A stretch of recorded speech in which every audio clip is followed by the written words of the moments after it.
Desde os tempos em que a inteligência artificial era apenas um conceito ou uma ideia trabalhada só na ficção, já existiam algumas conversas quanto aos limites para garantir o controle das máquinas inteligentes. E essas conversas continuam até hoje. Um exemplo é que o ex-presidente dos Estados Unidos, Barack Obama, alertou sobre os perigos da inteligência artificial e da mídia polarizada que distorcem a verdade, em uma ampla discussão diante de uma audiência em Sydney. Um ponto importante é encarar Barack Obama como o primeiro presidente a servir inteiramente na era digital, o que tornou o ex-presidente dos Estados Unidos naquele momento a pessoa mais registrada na história da humanidade e também um ótimo modelo para deepfakes. Em uma série de palestras na Austrália, Obama disse: "Hoje você pode me colocar em praticamente qualquer cenário em um vídeo e certamente em uma gravação diga qualquer coisa. E a menos que você seja minha esposa Michelle, você está bastante confiante de que sou eu." Nesse sentido, Obama observou que sempre foi um desafio para os indivíduos e a sociedade se adaptarem aos saltos significativos da tecnologia de comunicação, como a imprensa, o rádio e o cinema. Em suas palavras, parece engraçado e é uma bênção para cineastas e efeitos especiais. Mas já estamos em um lugar onde verificar o que é verdade e a capacidade de manipular a realidade está avançando muito rapidamente e em mãos malévolas que contribuem para todos os tipos de polarização. Quando o mundo das fintechs ainda estava em seu estágio inicial, o visionário australiano Brett King já antecipava as transformações tecnológicas que revolucionariam o setor financeiro em escala global.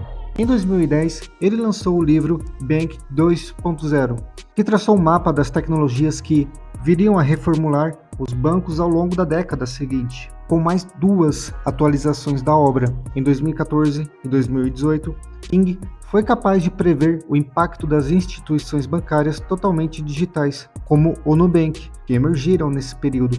Inclusive, ele é ex-consultor para fintechs do governo americano durante a gestão de Barack Obama. Assim, King já afirmou que não faz sentido haver regulação local.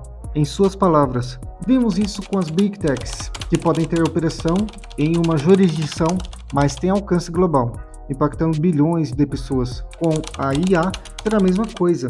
Imagens feitas com Midjourney, como as de Trump sendo preso, dizem-nos que em 12 meses, no ambiente político, não será possível confiar em vídeo ou imagem alguma divulgada pela imprensa que revele algo que tenha sido feito por um opositor, por exemplo. Então é preciso ter uma forma de distinguir o conteúdo gerado por inteligência artificial daquele que é gerado de forma tradicional. E isso requer uma regulação, o que não existe hoje. Ele chamou a atenção para as dificuldades políticas que surgirão para algum acordo sobre os limites éticos para a inteligência artificial. Novamente, em suas palavras, do ponto de vista humano, como essa tecnologia pode servir à humanidade e como vamos criar esses parâmetros éticos. Como definir a ética para uma operação segura de inteligência artificial? Isso também estaria sujeito à política.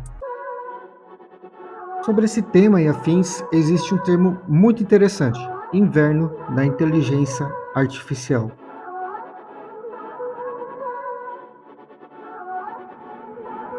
Ou simplesmente também é conhecido como inverno da IA. O termo foi um período de interesse reduzido no campo da IA que durou entre os anos 80 e 2000.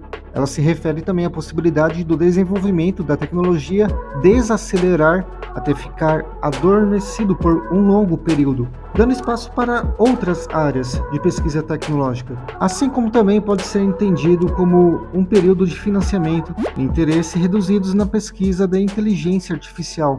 Um ponto interessante é notar que o termo foi cunhado por analogia com a ideia de um inverno nuclear. Seja como for, essa é uma daquelas ideias que passa longe dos pensamentos de Max Tegmark, cosmologista e professor do Instituto de Tecnologia, mais conhecido também como MIT. Com diversas áreas de interesse científicas, o sueco costuma explorar os vários cenários nos quais a IA pode se desenvolver rapidamente.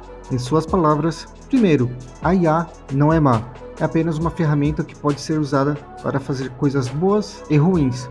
Hoje em dia, ela é cada vez mais usada por grandes empresas e por governos para manipular as pessoas. Gostaria de ver isso sendo usado na direção contrária, permitindo que as pessoas pudessem descobrir quando estão sendo manipuladas.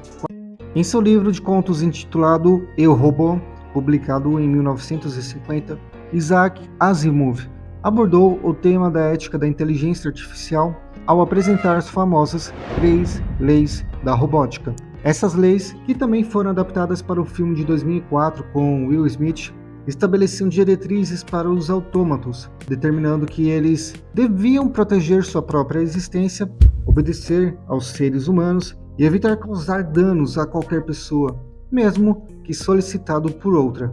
Embora os robôs ainda não possuam autoconsciência, o livro de Asimov serviu como uma importante inspiração ao levantar questões éticas sobre a interação entre humanos e máquinas. A colaboração entre governos, empresas, pesquisadores e sociedade em geral é fundamental nesse sentido para garantir que a IA seja desenvolvida e utilizada de maneira responsável, evitando potenciais impactos negativos.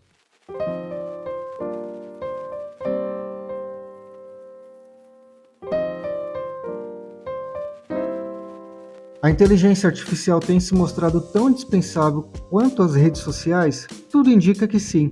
Países e organizações empresariais receiam ficar para trás tecnologicamente caso não adotem essa tecnologia, o que poderia acarretar em um atraso irreversível. A crescente importância da inteligência artificial é evidente, pois ela está se tornando uma parte integral de várias indústrias e setores. A franquia O Exterminador do Futuro retratou robôs correndo nas ruas e atirando pessoas. Matrix assumiu que, para impor controle total sobre a sociedade humana, a inteligência artificial teria primeiro que controlar fisicamente nossos cérebros e conectá-los em uma rede computacional, assim como fazer de todo mundo uma bateria ambulante. Mas e se a grande aposta de uma IA revoltada com tudo e com todos for criar uma religião? O historiador Yuval Noah Harari afirmou que estamos à beira de uma nova religião criada pela inteligência artificial. Para o autor do best-seller Sapiens, que analisa a história desde o surgimento do Homo sapiens, softwares como o ChatGPT poderiam atrair adoradores ao escrever textos sagrados de autoria própria. Em suas palavras, as empresas farmacêuticas não podem vender novos medicamentos sem submeter esses produtos a rigorosas verificações de segurança. Os governos devem proibir imediatamente a liberação de qualquer ferramenta de IA revolucionária no domínio público antes que sejam tornadas seguras. O historiador afirmou que a IA poderá criar seitas assim e religiões cujos textos sagrados serão escritos por uma inteligência não humana, o que trará consequências graves e até de longo alcance.